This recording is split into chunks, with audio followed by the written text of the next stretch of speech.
All right, thank you. Thank you. Thank you, Charlie.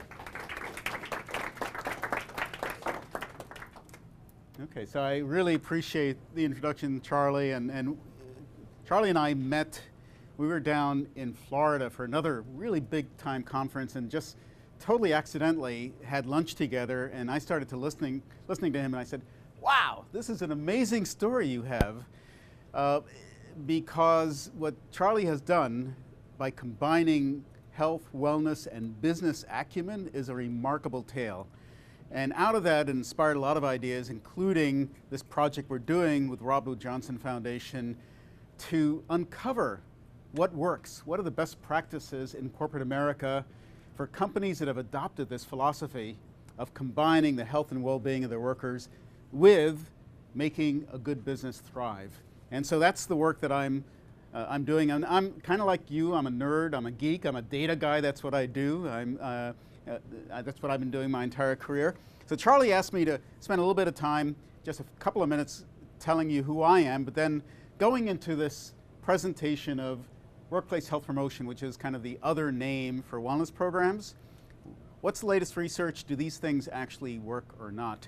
And I'm going to keep to the 30 minutes of talking to you and then opening it up for the balance of the time so that you can interact with me, ask questions, and challenge me about stuff that I'm saying. So what am I doing here, and why am I bothering you today? So this is my checkered career. I grew up in New York City, so I'm one of these people who talk fast and can outrun the muggers. Got my PhD in applied social psychology at NYU. First 10 years in my 20s, actually, I was a community change agent in New York during the time of Lindsay and that administration in the 1970s, and tried to bring changes to police departments and tenant-landlord negotiations and child care centers and all that cool stuff. And that was a lot of fun. I then went to work at Albert Einstein College of Medicine, evaluating their medical education programs. So that taught me a lot of skills of how to do good program evaluation. I joined this little startup company called Corporate Health Strategies, which was not unlike you, founded in the company's basement. I was the 10th employee to sell something related to DRGs, diagnosis-related groups, to corporate America. And it was just 10 of us running around the country. I knew nothing about business. I started work on Friday. On Monday, they made me director of marketing, and I knew nothing about anything like that. But somehow, what we were doing was interesting enough so that people would buy it. Went to work for Johnson & Johnson, worked there for 7 years as the director of program evaluation measurement services. And we still have very strong ties with J&J. In fact, we're going to be going there tomorrow to also do some video shots with them. Started with a company called MedStat, which was another startup out of Ann Arbor, Michigan, 30 years ago. It was purchased by Thomson Reuters, and then most recently, Truven Health Analytics is a new name of the company. But at the same time, I decided to blend the business world with academia. So there's a lot of great thinking that goes on in academic circles, smart people, good researchers, but they have very little connection to the business world. So we created something called the Institute for Health and Productivity Studies, which is half academia, half business. Started at Cornell University, moved to Emory University, and now we're at Johns Hopkins University. Ina Chung Raymer, who's sitting in the back, has been with me for about 10 years as part of this institute, and we're doing a lot of fun and creative work together. And I think that's my story in a nutshell, very quickly. So let me go to the work that we're doing. What problem are we trying to solve in this country and internationally? Well, we're spending a boatload of money on sick care, not health care. We call it health care, but it's really sick care. The United States spends about $3 trillion a year. That's about $9,500 for every man, woman, and child. And here's how that money is distributed. Private sector, Medicare, Medicaid, out-of-pocket, and as a percentage of GDP, about 17.6%. That's actually a better number than it was last year, it was 17.9%. So we're actually spending a little bit more, a little bit less rather, of GDP than we used to, but it's going to get bad unless we do things to improve the health and well-being of our people. So we spend about 2.5 times more than other developed countries in the world. We're over here, United States. Everybody else is spending about half of what we're spending, but our outcomes are not very good. This is an interesting chart, again, showing how much we're spending, but our expected life expenditure is way down here. Japan has got the longest living people. Then we got San Marino, wherever that is, Monaco, Switzerland. They are living a lot longer, fuller lives, spending a lot less money than we are. So, stepping back from all of this, think about it. When I was younger and I used to go on vacation, my family used to pack a lot of these rolls of film. We used to have a whole bag of Kodak film, right? Yellow. And why was that? Why was that? Because we wanted to take pictures of all these family experiences, right? Look at poor Kodak today. They've become bankrupt. Why is that? The reason is that they decided this is where the money was, to produce film. What Americans really wanted was to capture the experiences that they had with family, friends, and so forth. And it's really weird because the people who invented this device here were engineers at Kodak. And they went to Kodak senior management and said, we've got a great idea. We're going to take this electronic thing and electronically capture photos. And Kodak said, why would we want to do that? That's going to cannibalize our film business. So they didn't get it, and they're now bankrupt. Now, what's the similarity here to healthcare? What does the healthcare industry in this country think Americans want? Better gowns, better scalpels, better surgical tables, better anesthesia? No. What people want is a healthy lifestyle.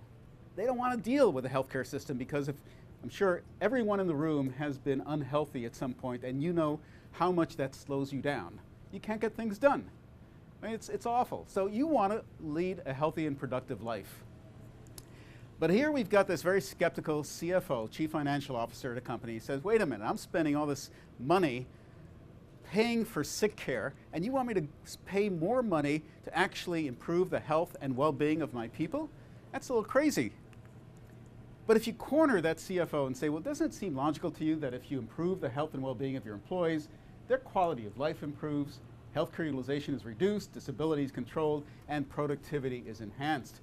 And most CFOs are smart enough to even get this. They get it in their gut, but then they start yelling at you, right? Like Tom Cruise. Show me the money, right?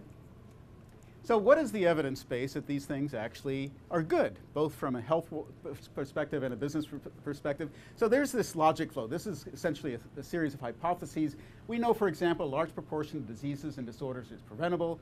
Modifiable health risk factors are precursors to a large number of diseases, disorders, and premature death.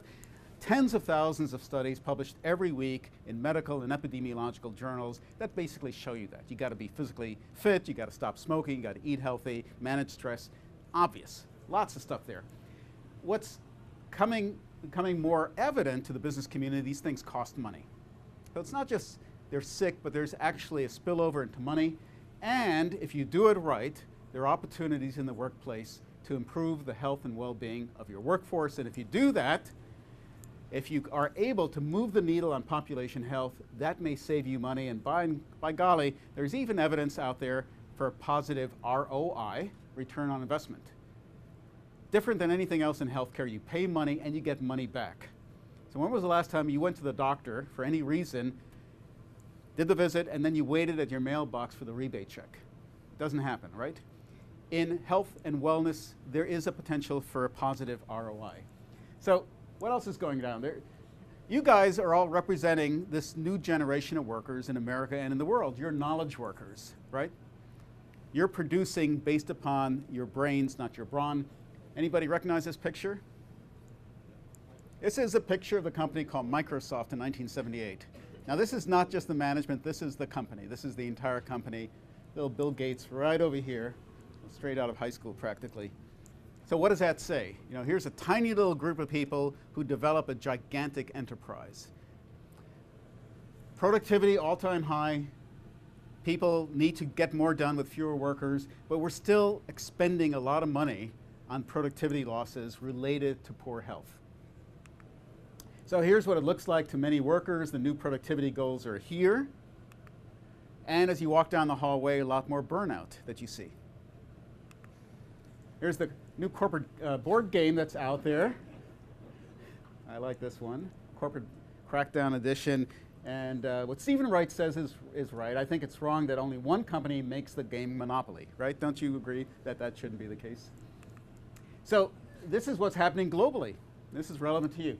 Outsourcing, downsizing, layoffs, reductions in force, mergers, acquisitions, consolidations, global competition, pressure for innovation, adaptation, re-engineering, technology, information overload, right? Any of this ring true?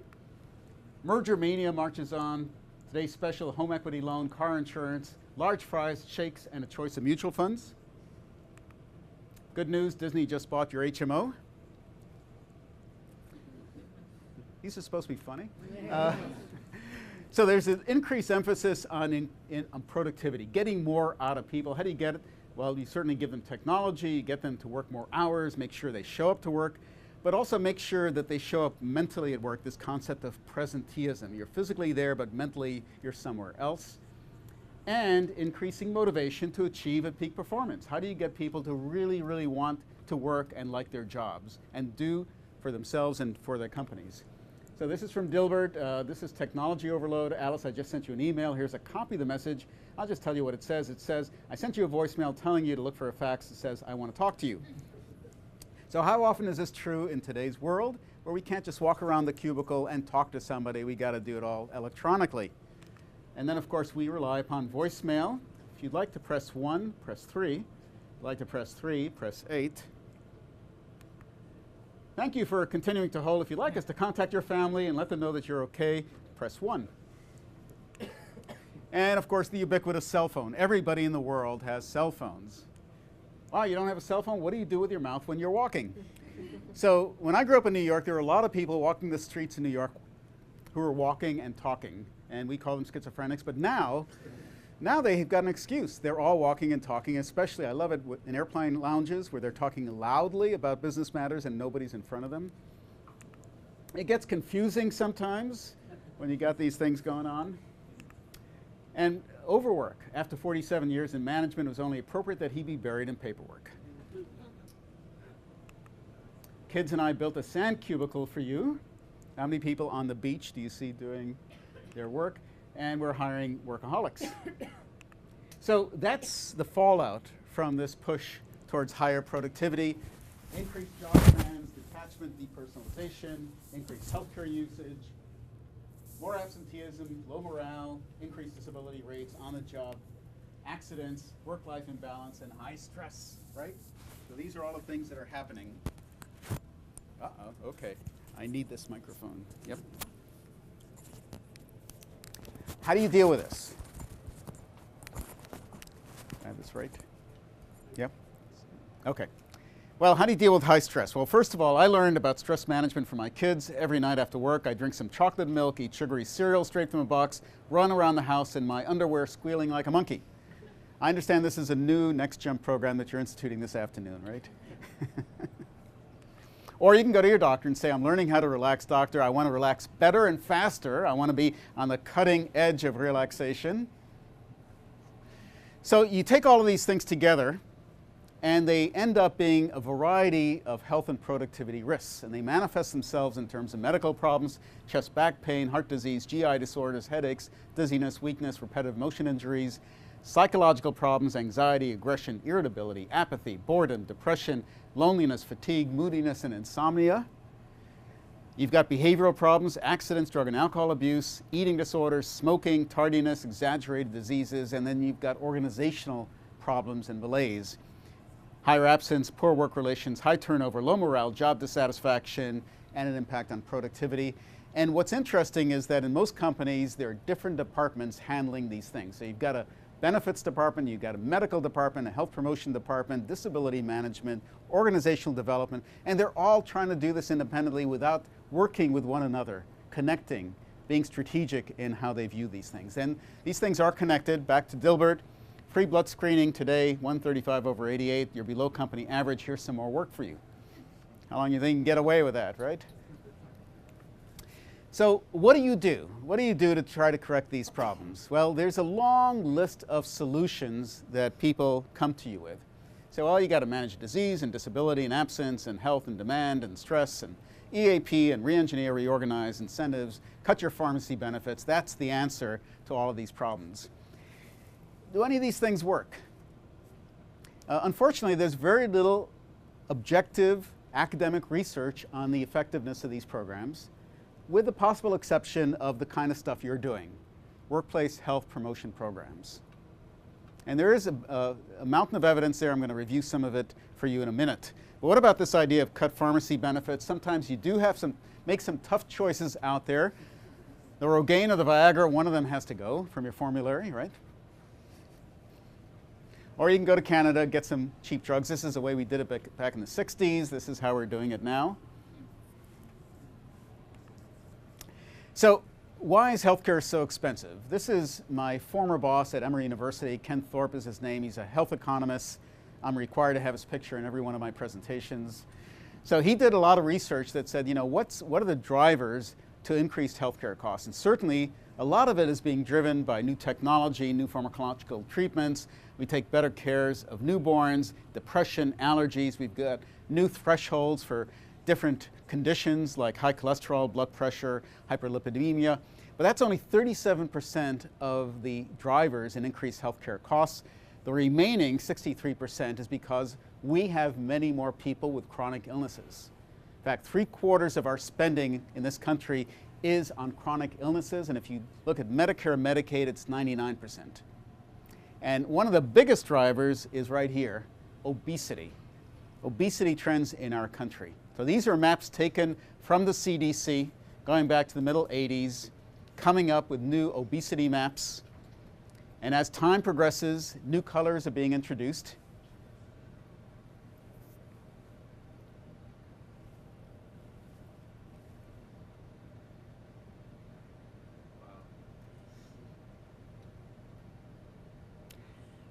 I don't know if I've got 10. Yes. So I used to say 2009, Colorado was the blue state here, the only one that had obesity rates under 20%. No longer. Everybody has obesity rates above 20% now. Now, why should we care? Because these modifiable risk factors drive diseases and disorders. These are essentially the ICD-9 codes. These are the diseases that are out there that are at least partially attributable back to the behavioral risk factors that are shown over here. And if you doubt that, here are those same maps. This time we've got obesity on the left, diabetes on the right. And as obesity gets more prevalent, so does diabetes. So this is not evolution here. This is a different kind of evolution. This has just happened over the last 20 or 30 years. And it's really mostly this kind of evolution in terms of the amount of food that we're consuming and the type of food we're consuming. Now, if you take the example of French fries, they're now as large as the state of Idaho. But it's not just our fault that our society is obese, because we've got all of these environmental factors. We're doing more driving, shorter distances, less walking and bicycling. At home, we've got labor-saving devices, ready-made foods. We're sitting in front of screens a lot, televisions, computers, video games. At work, we're doing what you're doing, which is sitting most of the day. And out in public, we've got these great inventions, elevators, escalators, automatic doors, moving sidewalks, all of which take away energy expenditure from us. And we're tempted all the time. This is, taken from my movie theater. This is taken from a county fair that I attended in California. I don't even know what this is. I have no idea. And it looks awful. But this is what you could take for dessert afterwards. And there's specialty foods out there. I don't know what this is. Water for men. So if you look at the diseases that are out there, really the top causes of death in the United States, and this has been true for decades now, mostly heart disease and cancer. But if you flip things around, and this is work done in the 1990s and then repeated by CDC, the actual causes of death, premature death, are primarily tobacco use, diet, inactivity, and obesity. Those are the actual reasons why people are dying prematurely. So again, this is obesity trends, diabetes trends, pretty clear pattern. And the bottom line is that the Centers for Disease Control and Prevention says that 80% of heart disease and stroke, 80% of type 2 diabetes, 40% of cancer could be prevented if Americans were only to do 3 things that your mother and father told you to do: stop smoking, eat healthy, and get in shape. Easy, right? I could stop here, but I won't. Now let's get to the business side of this. The way you get CFO's attention is you show them this stuff costs money. And it's not just direct costs, but it's also indirect costs. So it's medical costs, absence, work loss, and presenteeism, and the risk factors that contribute to them. This is a study we've done, which one of the things we call a top 10 study, kind of the top 10 most expensive health conditions affecting American businesses, taken off a very large database that we house. And if you go down the list, you've got angina, hypertension, diabetes, low back disorders, AMI, COPD, all of which have significant lifestyle attributable fraction associated with them. These are per capita costs, and it's not just medical costs. We've now added also absence and disability on top of that. Take it a step further, introduce this concept of presenteeism. What's presenteeism? You go to work, but you've got allergies, you've got arthritis, asthma, cancer, depression, diabetes, heart disease, hypertension, and a certain portion of your day is unproductive because you're dealing with that disorder. It's slowing you down. You're focusing on that instead of your work. And in these cases, presenteeism actually outweighs absenteeism and direct medical costs in terms of the cost to the business. So leading a healthy and productive life is not easy. Everything's actually working against us, but there's, and this is, I took this picture at the Johns Hopkins cafeteria. I love this. Fresh from the garden, today's soup, Texas beef chili, cheeseburger chips, and 16-ounce fountain soda. So which garden did that come from? I don't know. Very strange, but this is from, you know, a health institute that has this on their menu. The good news is that workplace health promotion programs do work. This is a review of literature done by the Community Guide, which is housed at the CDC, published in 2010 in the American Journal of Preventive Medicine. And this was a systematic review of workplace health promotion programs, looking at whether they can influence certain outcomes of interest. For example, in terms of behavioral outcomes, sufficient or strong evidence that these programs can have a positive impact on alcohol use, percent fat intake in the diet, physical activity, tobacco use, seatbelt non-use. Strong evidence that they can affect blood pressure and total cholesterol. Jury's still out on BMI. That's really a hard area to affect in a population, and overall fitness. But other metrics that the group looked at were things like overall health risks of the population, healthcare use, and productivity, and they found that there was sufficient or strong evidence that these programs can have a positive impact on those outcomes. What about ROI? We're back to our skeptical CFO. Well, to get to ROI, you've got to climb this little staircase. First of all, you've got to build awareness of health as an important factor in the business. Secondly, you've got to get people to show up, participate, but not just participate because you tell them to participate, but fully become engaged in these programs. They participate because they want to participate in these programs. Give them the skills and knowledge of how to lead a healthy lifestyle. It's like any other skill in life. You're not born with it. You have to learn how to do it. Attitude is a critical factor. The attitude employees have about their workplaces and their bosses. Do they feel the business is doing this to them or with them? Is it something to save money and get more juice out of people, more productivity, or is it something really authentic that they care about the health and well-being of the workers? In turn, that should lead to behavior change, risk reduction, reduced utilization of services. You do all those things right, there's a possibility you'll achieve a positive ROI. And here's the evidence that that may be true. This is a lit review done by 3 Harvard economists, Baker, Cutler, and Song, published in Health Affairs, and they said these programs can generate savings. They sliced and diced the data a variety of ways. This is their analysis of medical costs, came up with an estimate of about 3-to-1 ROI, meaning for every dollar invested, $3 returned, and about the same amount in terms of absenteeism return. Again, roughly a 3-to-1 ROI. Okay, so how do you do this? And this is where we come back to you. You can't just tell people to lead a healthy lifestyle. It doesn't work. You've got to create a culture. You've got to create an environment where it's the easy thing to do. It's the default thing. It's encouraged. It's expected. So this is the project we're doing, the Robert Wood Johnson Foundation, connecting all of these things that these companies are doing to positive health and economic outcomes. We did some earlier work with CDC, published some of those findings back in 2007. But here's kind of my top 10 list of things that companies can do to achieve positive outcomes. Leadership commitment. You got to get the Charlies, you got the Megans, you got to get the leaders of the company to say, this is who we are, this is what we practice, this is what we believe in, we're going to support it in every way we can, and we're going to lead by example. And not just them, but also middle managers, supervisors, everybody else. Specific goals and expectations. You can't just say, in general, we want you to be healthy. Let's talk about specifics. How? What does that mean? Let's put a business plan together. Let's actually see if we're meeting those expectations. Healthy company culture, a big idea, manifested in many different ways. You guys have it. Employee-driven program design. So it's not just a top-down, but it's a grassroots-up program as well. Employees have to be engaged in the design and implementation of these programs and tailor it to their wants and needs. Excellent communication. Can't just be somewhere on a website, somewhere else. It's got to be in people's faces. I love what you do here in the bathrooms. Just, yeah, you can't avoid the messages that are coming at you all the time. Smart incentives. There are a lot of dumb incentives out there. They've gotten a lot of companies in a lot of trouble. Basically, incentives that say, reach a certain BMI, we'll pay you money. Not a smart incentive. There are all kinds of really smart incentives that you've experimented with. Effective screening and triage. You do that to make sure to do diagnostic work on your workers and then get them into the right program and intervention.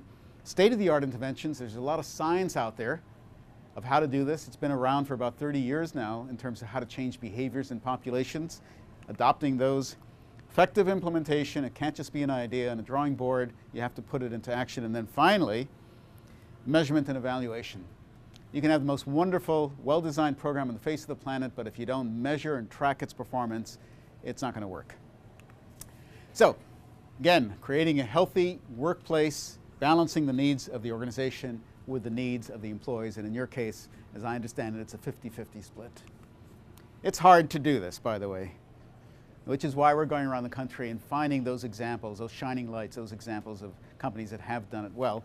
So now let's, for a second, last thing, focus about whether this makes sense from a business perspective. So this is my friend and colleague, Ray Fabius, Chief Medical Officer at Thomson Reuters, and then at Truven Health, and now he's running his own company along with some other medical directors. He was interested in knowing whether companies that have this kind of philosophy outperform the stock market.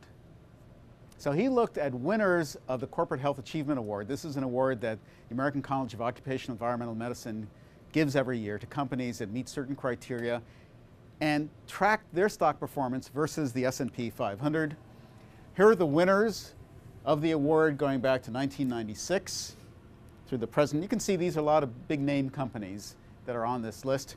So let's say you invested $10,000 in these companies, 1999, and in the S&P 500, and then 2012, what would happen? Well, you'd come back with about $10,000 if you invested in the S&P, but if you invested in these companies, roughly $18,000. In fact, if you took out the outliers, practically double your money versus no change in your investment before. So this is pretty powerful, potent stuff to the people down the street in Wall Street saying, hey, this may be a pretty good idea for us as a way to invest in our workers, which will also increase our performance.